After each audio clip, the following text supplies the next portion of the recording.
Cuando entré a trabajar a la hotelería, no estaba buscando un propósito, estaba buscando estabilidad. Porque después de todo lo que había vivido, necesitaba saber que podía reconstruir mi vida. Y la hotelería empezó a sorprenderme. Descubrí que podía aprender rápido, que tenía la habilidad de comunicarme en otro idioma y que podía adaptarme, que era capaz de desenvolverme en un nuevo sistema. Un ambiente completamente diferente a todo lo que había conocido hasta entonces. Cada pequeño logro me hacía reconocer de que todo lo que había vivido hasta entonces podía volverme a reconstruir. Así que estaba siendo demasiado valiente. Pero hubo algo mucho más importante que empezó a sorprenderme. Las personas empezaron a acercarse a mí. Al principio pensé que era casualidad, hasta que un día una compañera 10 años menor que yo me empezó a agradecer el que la haya escuchado, el que le haya dado consejos, y empezó a agradecerme el hecho de que nunca había abierto su corazón como lo estaba haciendo conmigo. Y esas palabras se quedaron resonando tanto en mí porque yo no intentaba ser ni terapeuta, ni coach, solo era una persona que estaba ahí, como dicen ahora, existiendo, escuchando, siendo persona. Después llegó otro compañero y me empezó a expresar y a contar todo lo que había vivido para ser aceptado en su familia, las dificultades que pasaban en su vida.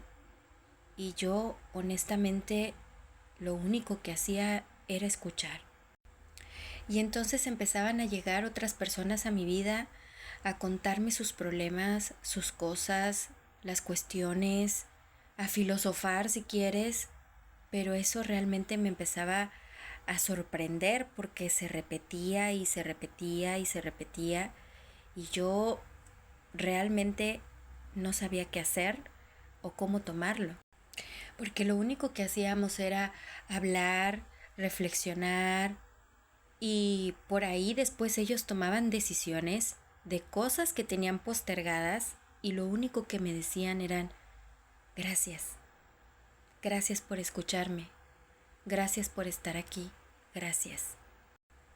Porque también tenía compañeros de trabajo que siempre decían que yo era muy mamona, que yo no quería hablar con nadie, que era payasa, que era soberbia.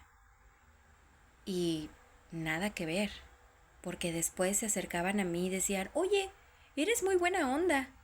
Oye, es que sí sabes escuchar. Gracias por escucharme. Esto me ha servido mucho. Y era como, wow, ¿esto qué es? Entonces empezó a pasar algo dentro de mí que estaba reconociendo, que mientras ayudaba a otros a encontrar su propia claridad, también estaba encontrando la mía, mi camino. Todavía no entendía que eso tenía nombre.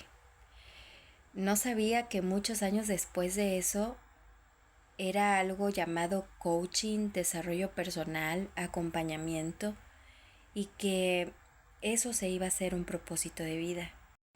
Y por primera vez sentí que mi vida tenía un propósito, que mi historia podía servir a otros, que mi historia no solamente era para sufrirla, sino para vivirla, compartirla y ayudar. Y hoy entiendo que mi propósito no nació el día que decidí ser coach o el día que me certifiqué, fue mucho antes. Nació desde el día que descubrí que escuchar con el corazón a las personas puede ser un gran alivio, que esas personas cambiaban su vida